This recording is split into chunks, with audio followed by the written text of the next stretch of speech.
Ini ya, single midwives tadi, single midwife ini yang pinginnya begitu, tapi sulit dipraktekkan ya, karena sekali lagi kadangkala mau periksa bidannya pas cuti gitu ya. Kadangkala pasien pinginnya diperiksa bidan ini, tapi kondisi pasien tidak memungkinkan ke bidan, dia harus ke rumah, harus ke dokter gitu kan, sehingga ini di prakteknya akan sulit.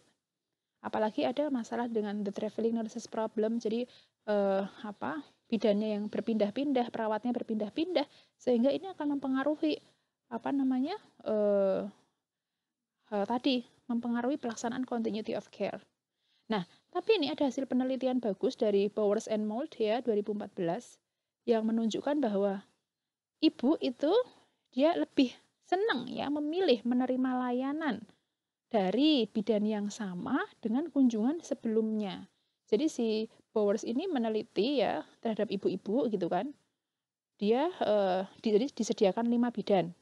5 bidan ini kemudian ada pasien-pasien begitu kan. Nah, pada kunjungan pertama si peneliti itu dia mengacak pokoknya bidan satu ini untuk si pasien ini gitu.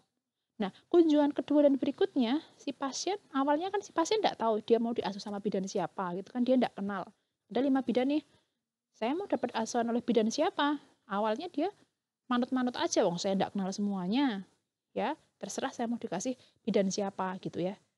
Nah, ini kunjungan pertama. Tetapi kunjungan kedua dan berikutnya si pasien tadi cenderung ya memilih, dan ini dia cenderung merasa puas ketika dilayani oleh bidan yang memberikan asuhan sebelumnya. Jadi dia milihnya, saya diberikan asuhan sama bidan yang kemarin aja deh, jangan bidan yang baru lagi gitu ya. Ini dari penelitian Bowers and Mould ya, silakan nanti boleh cari di jurnal ya untuk penelitiannya.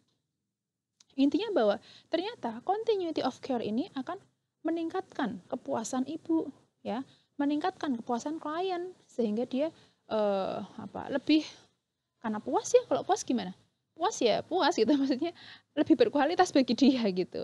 Daripada saya ganti-ganti bidan lagi, mending bidan yang kemarin aja deh ya. Udah itu aja. Nah, gitu. Oke.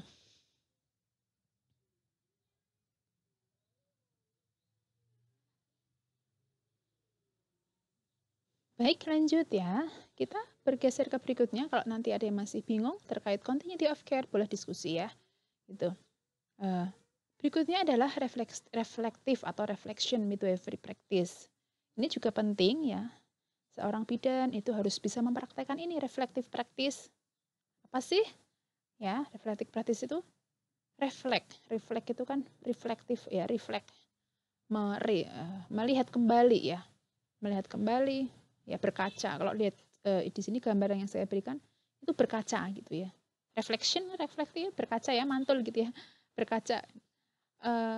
Reflective practice in its simple form, thinking about or reflecting on what you do. Ya. Jadi di sini bidan berpikir apa yang saya lakukan. It is closely linked to the concept of learning from experience. Jadi ini sangat erat kaitannya dengan kita ya belajar dari pengalaman masa lalu kita.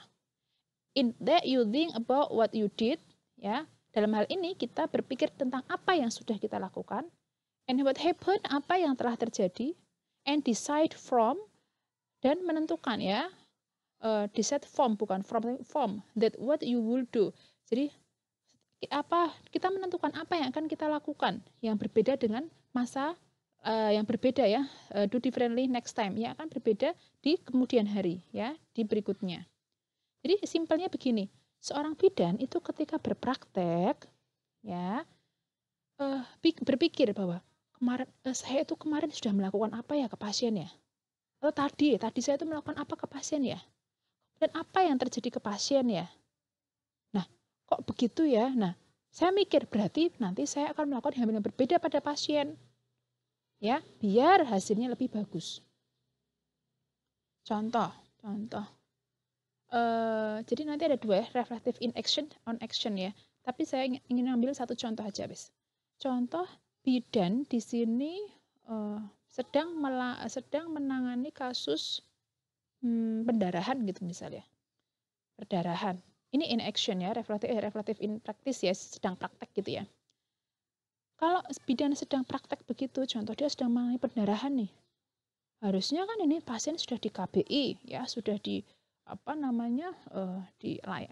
tangani dengan KBI, sudah dikasih ini ya,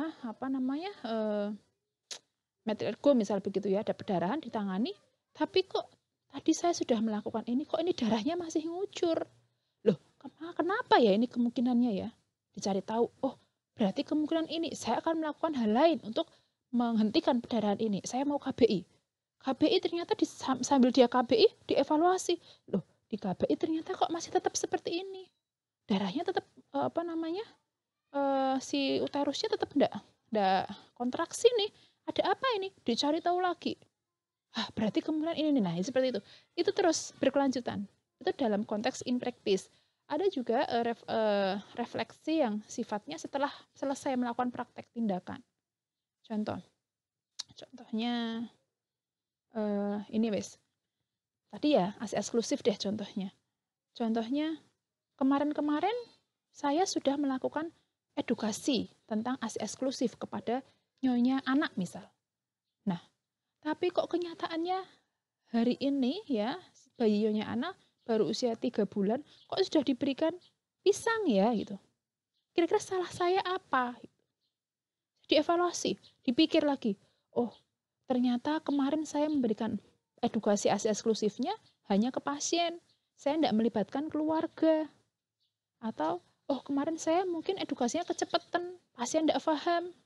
Oh kemarin saya edukasinya tidak menggunakan alat bantu, sehingga pasien tidak mudeng apa yang saya sampaikan. Ya, pasien bingung gitu. Oh mungkin kita cari kelemahan kita kemarin, asuhan kemarin itu apa.